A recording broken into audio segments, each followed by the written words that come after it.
I was part of a military group tasked with rescuing a woman held hostage in Mexico. We faced something demonic down there. Written by Colt Leisure. It's an old superstition amongst veterans that your last mission is the unluckiest. I believe it. When I reread the following excerpts from my journal, it is evident. The completion of my most lucrative but bloodiest outing was uncanny. I have changed all the names. Most of you will refuse to believe my tale. I know what happened, and I need to share my story. I was digging a grave. The Sierra Nevada mountain range stretched on for endless miles in front of me. Creosote and sagebrush scents dried my nose as a tall shadow appeared over the hole I dug.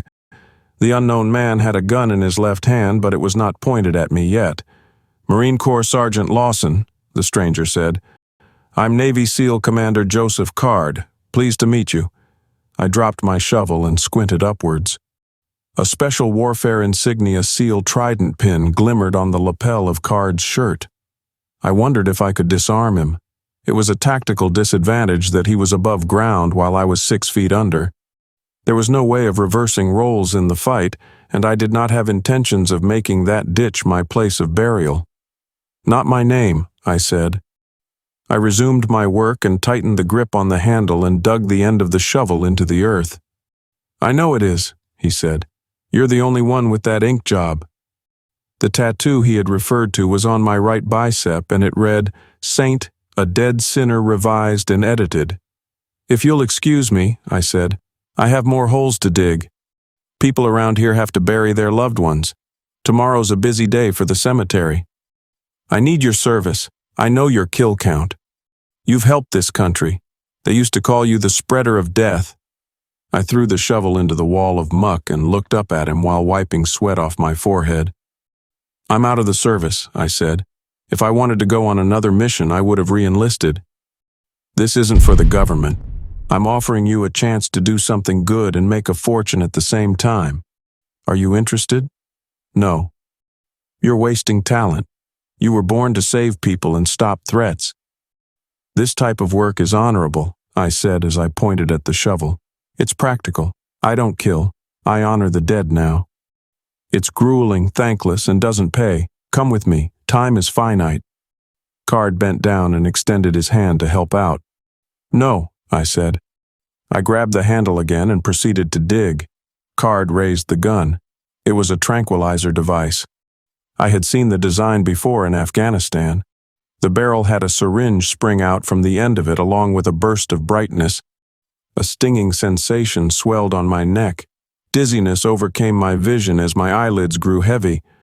I picked up the shovel and threw it at Card before he dodged it. "You'll thank me in 4 hours," he said. Blackness covered the sky and swallowed my world. I woke up in a chair. Fatigue enveloped my body. My sight became clearer and I looked around. I was in front of a wooden table. Monochrome walls with expansive windows overlooked grassy plains. A wide theater-sized screen was at the end of the air-conditioned room. Card moved towards where I sat and handed me a jug of blue Gatorade. I nodded at him in thanks, much too tired to show the malice I felt, and took a long gulp. "Don't try to fight once you're hydrated," Card said. "I didn't want to sedate you, but time is running out. Sit back and listen to the mission details. Remember, I'm trying to help you get rich." "Where am I?" "Westover Hills," an older-sounding man said. "Texas." I stared in the direction of the echoing and unfamiliar voice. It originated from an individual in a suit and tie who sat at the end of the slab. A diamond-studded watch was on his wrist, and he had a mop of slicked-back gray hair. There were 4 other men around the table. They wore casual dress shirts and pants. Their tattoos and demeanors gave them away as blue-collar veterans. I could tell some were also not brought there by choice. "My name is Howard LaSalle," the man said as he stood up and walked near the forefront of the table. "I know you've all had run-ins with Mr. Card, so I'll skip his introduction." The 4 of us looked at each other. "The Howard LaSalle from Forbes?" one of the grunts said. "The billionaire Howard LaSalle?" "That's me. Pay attention to what Card has to say." Card cleared his throat while he stood in front of the screen, a remote control in his hand. "Welcome," the SEAL said. "Everyone, meet our newest guest, Keith Lawson. He's a valiant Marine Corps sergeant. He's been on special operations in Afghanistan. He was part of Enduring Freedom and other classified missions." I never took compliments well. I nodded at the group around the table. "Also meet Josu Morales, an Army Ranger enlisted for many years. He hunted Noriega in the jungles of Panama as part of Operation Just Cause." Morales nodded. He looked younger than his actual age, but his stare reflected his time on the front lines. "Meet Anthony Dryden, someone who's done work as a TF for years and has been a combat rescue officer in the Air Force." Dryden wore a black and white Jack Daniels ball cap. He pulled out a can of wintergreen tobacco chew and placed the dip in the side of his mouth. "Meet Matthew Hain. Hain began his military career as an EOD. He became a member of DevGru. He has participated in acts of counter-terrorism." Hain had the look in his eyes of someone who wanted to get on with the details. "Mr. LaSalle's daughter's kidnapped in Mexico," Card said. "Her name is Victoria. She is a popular YouTube blogger." "Vlogger," LaSalle said, "with a V." "Right," Card said. "Her boyfriend Robert Lucas tagged along with her on their trip. Their goal was to film various locales down there. They were what the youth call urbex filmmakers. They were searching for an abandoned temple. According to lore, it is a place where the dead get rehydrated and fed to snakes thirsty for blood. It's known in legend as the Templo de Puchin, a place of ancient artifacts and dangerous creatures. I don't think it exists, but they did. During their search, they bribed tourist guides to try and get to it. They ran into some lethal people called Entre los Escorpiones. This translates to among the scorpions. They are one of the most vicious cartels in that region. This is their emblem." Card clicked a button on the device. The screen lit up behind him with an image of a gold ring resting on the back of a scorpion with a razor-sharp stinger. Card clicked the device again, and a picture of a woman holding an AK-47 came up. She had hair black as a well of ink. She wore a sand-colored bulletproof vest with another weapon slung over her shoulder. Their leader earned the nickname Devorador de Almas, the soul devourer pictured here. Her real name is Olicia Baccarin. We have confirmed Lucas is dead. They are threatening to end Victoria's life. They told Mr. LaSalle they would return his daughter for a price. They now want $3 billion. "I have a lot of money," LaSalle said while his eyes darkened, "but not that amount. So you all are the help chosen to retrieve her. I picked each one of you for a very specific purpose. I went down to Xochimilco alone before deciding a trained team was necessary. I discovered film in a cave Lucas hid in before capture." Card turned around and began playing the found footage. Victoria and Robert laughed in the first scene. They walked down the lanes of Mercado Merced and Mercado Sonora. They went into street markets in Mexico between rows of flea shop stands. They went into an occult bazaar with mason jars, voodoo dolls, spirit boards, and candles. A man wearing robes and rings on every finger gazed up at them as they entered. "Where can we find the Templo de Puchin?" Robert asked. The shaman gave them directions to an outer borough of Mexico City. The two took a riverboat. The famous island of dolls were there. The miniature mannequins hung in the trees. Their burnt plastic bodies were beneath a wooden sign. Spray-painted words designated the area as off-limits. A jump cut in the film occurred. They stood at the mouth of a cave. A scream erupted. It was Victoria's. A gun's muzzle showed up on the right-hand side of the camera view, and a black gloved hand wrapped around Robert's throat. The camera fell to the ground and the screen went black. Card clicked again. A photograph of a large mansion made of clay surrounded by fertile green land came up. "This is our target," Card said.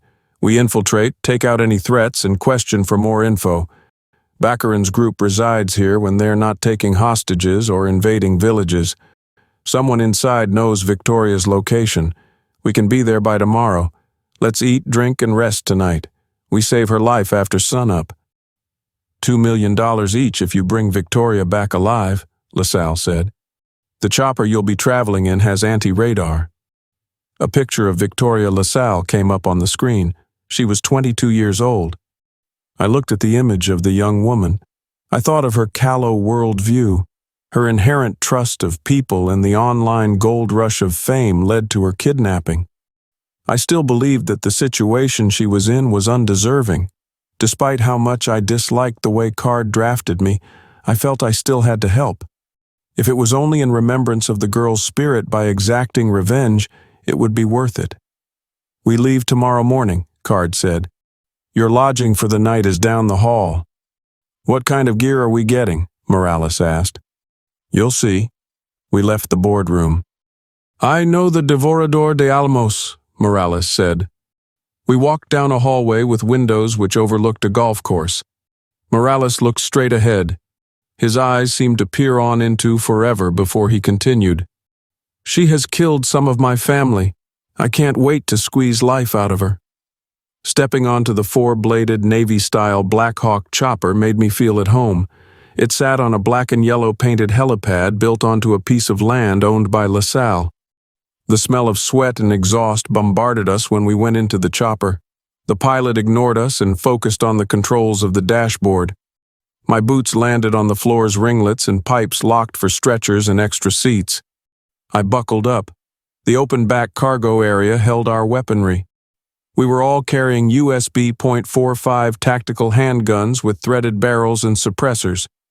Our primary weapon of choice was the M14 SOCOM or AK-47Ts. In the incident of a firefight, we would be able to reload by stripping the combatants' bodies of ammunition. It was the same as what the cartel carried. Our body armor was Class 3, plates made of carbon fiber. Bofang radios were on our belts alongside our holsters. We carried 4 grenades each. I had a World War II-era K-bar. Some of the others carried SOG Seal pup blades and bench-made knives. In the back of the chopper were 6 old Soviet rocket-propelled grenade launchers. There were also mounts, multi-tools, and attachable advanced optical combat gun sights, ACOGs. I donned bracers which kept my blades secure and within easy reach beneath the long sleeves of my top. It took less than a minute for the Black Hawk to enter the air. The planes below were specks. The houses resembled motionless ants. Some of us were still assembling our guns as we drifted in the atmosphere. "We are going to scout the mansion," Card said. "We do recon after stalking the premises. If we find the target, we take her in for questioning. Remember how this is a rescue mission. We neutralize threats only when left with no other choice." I looked over at Morales. He pulled out a keychain and stared at it. It had a scorpion frozen in a block of amber attached to the metal pieces. I kept my head down as we passed the outlines of cathedrals, colleges, and museums in Mexico City. Their earthen-tinged buildings reflected the clouds and sunlight. There were estates the size of city blocks surrounded by gates below. We kept ourselves fed with protein bars and water as we neared a stretch of land filled with rivers. The landscape resembled a labyrinth of cracked dirt a child had spilled a bucket of water over. The Black Hawk landed on a hillside facing a field of legumes and different varieties of grass. Card ordered us off and we began running along the mound. We marched for half a mile before the mansion came into view. Elevated walls with marble slats formed a canopy above a terrace and swimming pool. Black-framed windows and roof gardens held verdant plant life. Guapila shrubberies lined the outskirts of 2 different courtyards. One was in the front and back. Both had white and pink tiles which looked as though they had been dug out from a holy structure and brought there. Beige beams and silver railings encircled a dark wooden spiral staircase. This was visible from where we were because of the absence of glass. A statue stood next to the swimming pool. It looked like Lady Justice. Instead of scales, she held a snake in one hand and a severed head in the other. "Do you know what that statue is?" I asked Morales. "The dope god Olakan," he said. "She is always carried by the cartel." "Get down," Card said. We laid flat on our stomachs and took cover behind a row of bushes. We peered through the sights of our sniper rifles. Card pulled out a pair of infrared binoculars. "Lots of scorpions there," he said. "Remember, the less engagement, the better. We'll wait here all night for Alicia if we have to." I looked out at the rear courtyard. 2 men walked. One was a scorpion. His uniform was normal for the group. He had on beige khakis, a tactical overcoat, and an AK-47. He was pointing his weapon at the second man, who was in his 70s. The old man's hands were behind his back as the scorpion prodded him along. He kicked the hostage in the back of the knees. The elder dropped, and the scorpion aimed the rifle at his head. The scorpion hit the old man with the butt of the weapon and made him squirm. I aimed at the scorpion's kill zone. I squeezed the trigger. A crimson trail floated from the hostel as he fell to the ground. Shouting flared up. 7 scorpions flooded out of the estate. Dryden picked off 2 of them in a matter of seconds as I shot another. "Circle the perimeter," Card yelled. "Morales, stay on Lawson 6 and take the right. Dryden, take the front courtyard and stick with Hain. I'll get around to the back and start clearing the house. We don't want them calling reinforcements." We sprinted towards the mansion. A member fired shots at us as we took cover behind a marble block behind potted plants. Bullets chewed through the stone as I returned fire.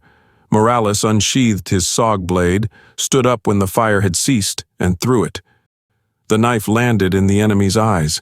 His body tumbled back as he continued to unleash a spray of lead everywhere. The back of his skull cracked open with the impact of the fall. "Advance!" Morales shouted. We moved further up to an overhang supported by clay beams. A member fired shots at us from the inside. Morales was thrust backwards in the air. I squeezed the trigger at the opening. I whipped around and scanned the area for advancing movements. "Are you okay?" I asked. "I'm fine," Morales said while standing up. The bullet must have hurt, but his vest protected him. We trailed along the western side of the house. We glanced around the corner to see Hain evade a chucked Molotov before it burst.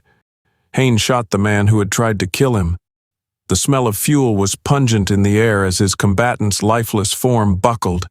Hain kicked in the door and entered the place. We followed behind him, our guns at the ready. The main foyer had a large spiral staircase and an open area which resembled a hotel lobby. 3 waited for us. Hain's armor got hit as he executed the first attacker. Morales took out the secondary. The third unloaded a round at us as I shot him in the arm. His gun dropped and he fell to the tile. He unsheathed a hatchet, stood up, and ran towards me with a wail. I gave him 2 rounds to the neck before he went limp and face-planted. Card's voice rang out, "Grenade!" We went to the ground and covered our ears. An explosion rocked the eastern side of the mansion. Debris showered us. We concealed our faces from the cloud of destruction as best we could.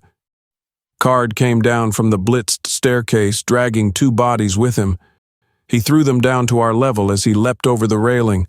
Dust and gore blanketed him. "Take what they have and reload," he said. "It's clear from the bottom up. We have the basement left to search. Go." Our commander pointed at an oak wooden door swung open in the far left corner. I was in the front of the group. I turned on the flashlight attached to my scope. I descended a rickety old staircase to the subterranean part of the narco mansion. Card was closest to my side, with the others following. We entered a Baroque-style wine cellar. Copper plates hung on the walls.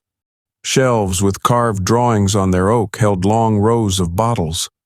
A scorpion jumped out from behind a wood barrel. I grabbed his arm and broke his wrist and slammed my hand into his solar plexus. He doubled over and I gave him a knee to the face. I grabbed the back of his head, swept his feet out from under him, and placed him in a rear naked choke. Card tapped me on the shoulder. "Don't kill him," he said. "Let him go. He might have some answers we need. He's the only one left alive." I released him and stood up. Card had Morales translate his questions into Spanish. "Where is the soul devourer? Where is Victoria LaSalle?" The scorpion spat on Card.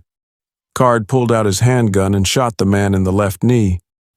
"Tell him that he'll be wheelchair-bound for the rest of his life unless he starts talking," Card said to Morales. The man began crying as Morales repeated the words. "He says that there is a map leading to where they are," Morales said. "The Templo de Puchin. It's in the head of the Olocan statue near the pool." "Retrieve it," Card said after facing me. "Dryden, you go with him." I went up the basement steps and out towards the pool. I passed piles of bodies. At least 20 scorpions lay dead. A fire was burning the ground on the other side of the mansion from the thrown Molotov.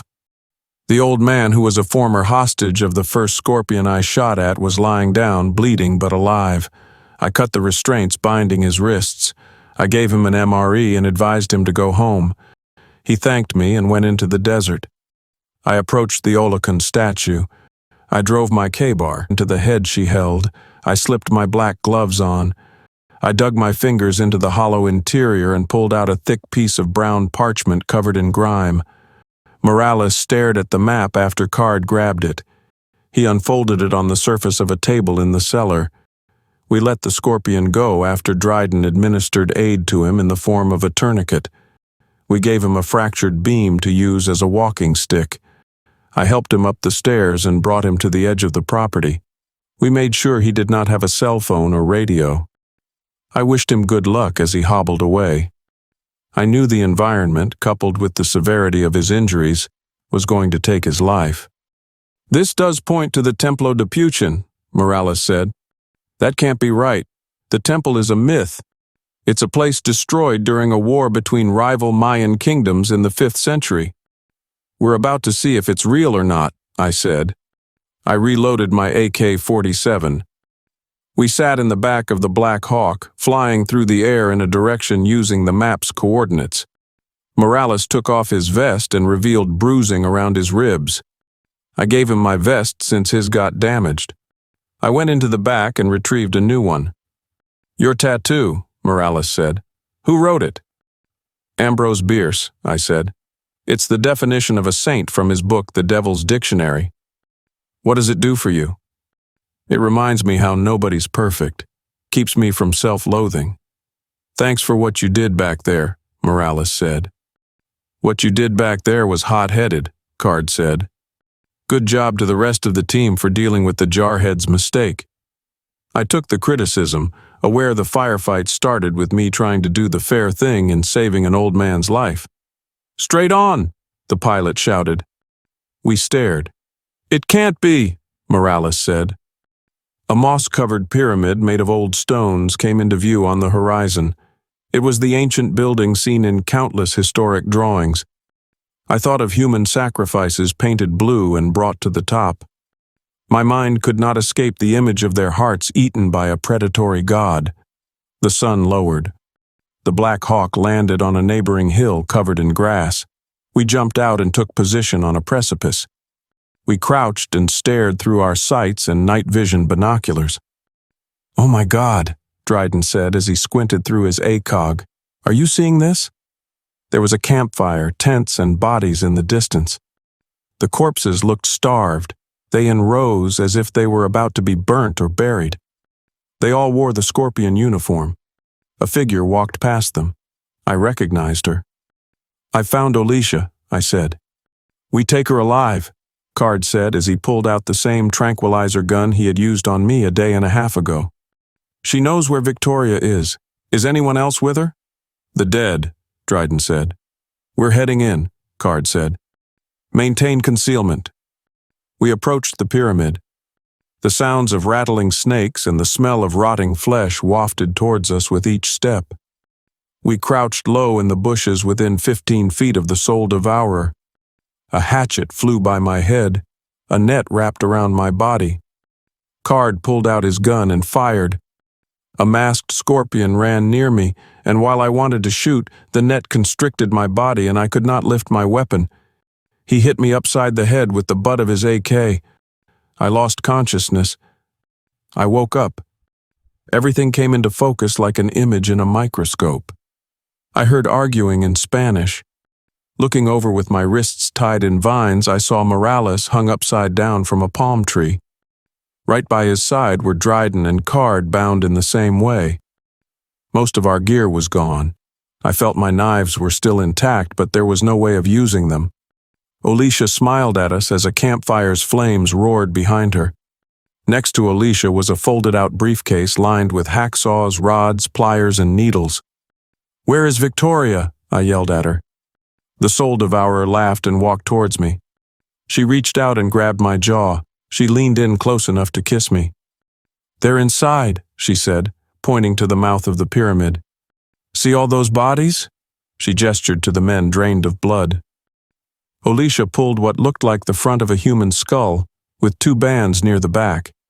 It resembled a Dia de los Muertos fashion item, leathery snakeskin wrapped around the bone matter. "Victoria's lover is the one responsible for this," Alicia said. "We didn't kill him for sport, we did it for vengeance. Do you even know what the Puchins are, gringo? Shapeshifters, creatures able to take different forms. The boy wandered around the temple one night when we fell asleep after he tried to escape. He found the mask, one we knew as sacred, but his ignorance cost him and us everything. He decided to put it on and he resurrected them. Victoria is about to become a feast for the Puchins. My men were as well after her foolish boyfriend fell victim to his own curiosity. You are soon to be also." Eres una perra tonta, Morales said.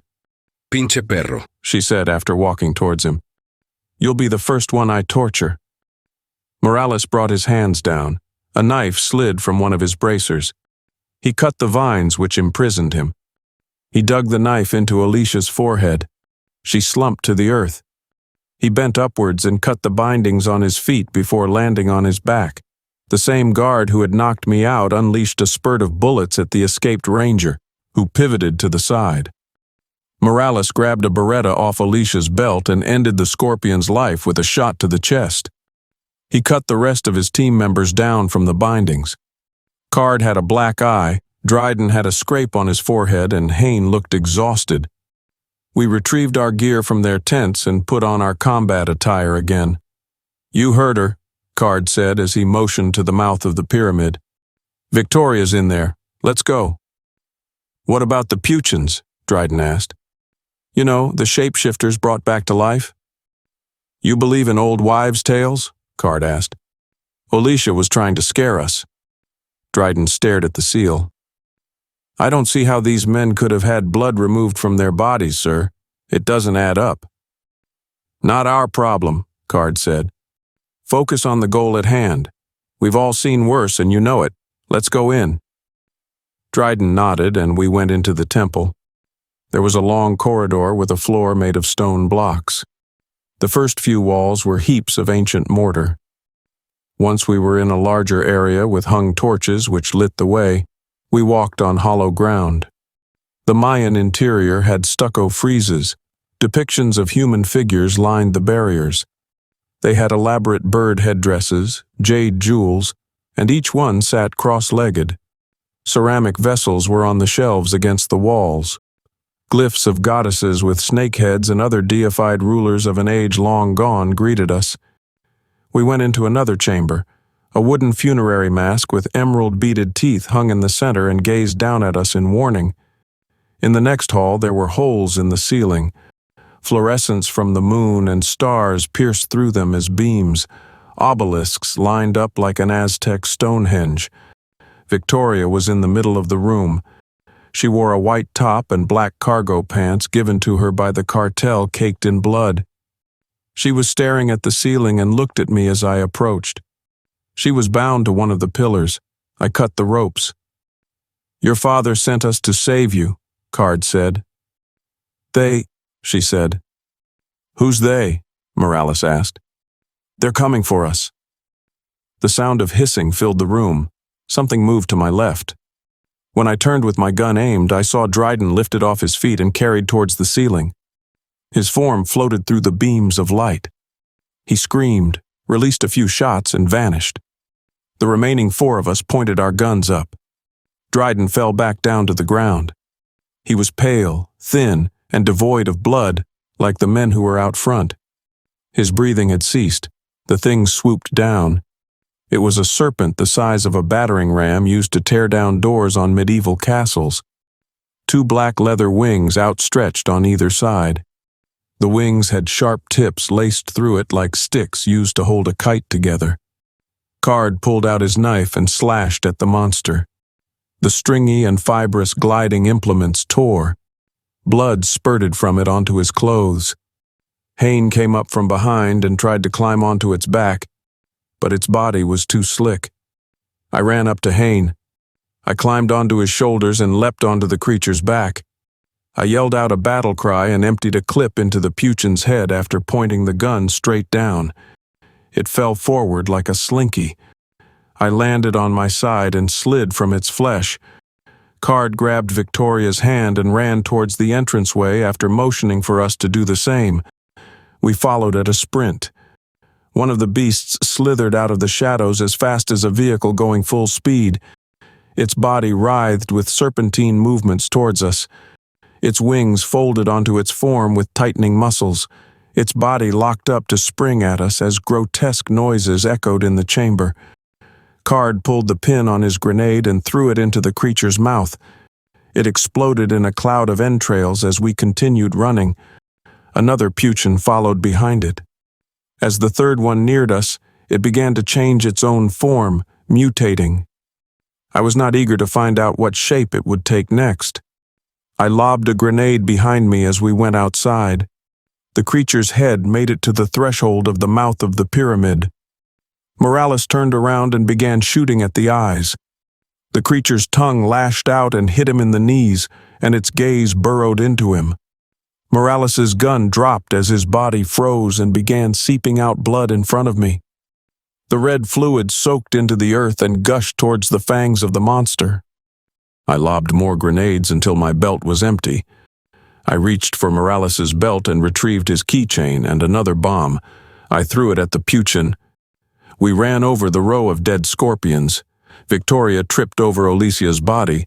I helped pick her up and we continued to run. The base of the pyramid was the first to get wiped out by the blasts. The rest fell as if a hurricane had wreaked havoc.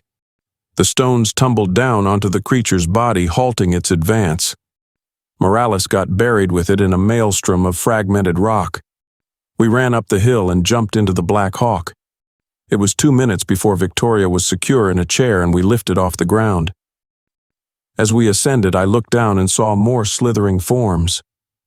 I wished I could go back and retrieve Morales and Dryden to give them the proper burials they deserved.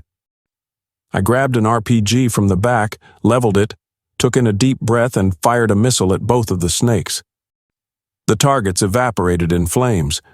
The palm trees, bodies, and blocks of granite became engulfed in an inferno below. The blaze and debris rose as an angry storm before it all collapsed back down. The mission was successful, Card said. We did it. Good job, men. We remained silent for hours after as the desert landscape passed beneath us. The keychain Morales had kept stared back at me, the scorpion frozen in amber. I decided to pocket it as a keepsake, a remembrance of the man who served by my side. We were soon over the border and back into the United States. My dad sent you? Victoria asked. We all nodded. Alicia told me my father's been funding money for rival cartels in this region, Victoria said. She stared out at the night sky before she continued. He's involved in arms deals down here for terrible people. He always told me his money came from oil. He lied. They didn't take me hostage with the hopes of making money. They did it to torment him. None of us said a word. Victoria reached into one of the side pockets of her cargo pants and pulled out the Mayan skull mask, the very object which had caused the rift between what we recognized as real and the unknown, the item which had allowed those beasts to escape from their world of sleep, their nests. This made me feel alive when I was wearing it, Victoria said. It made Lucas feel amazing, too. It brings out a sense of godliness. Have the three of you ever felt anything like that? I pulled out my .45 and shot the mask. A fog filled the inside of the chopper, emanating from the remaining pieces which rained down on us. I kicked what landed on the ground out of the compartment to the nether sands. Howard LaSalle's mansion came into view as Victoria screamed at us.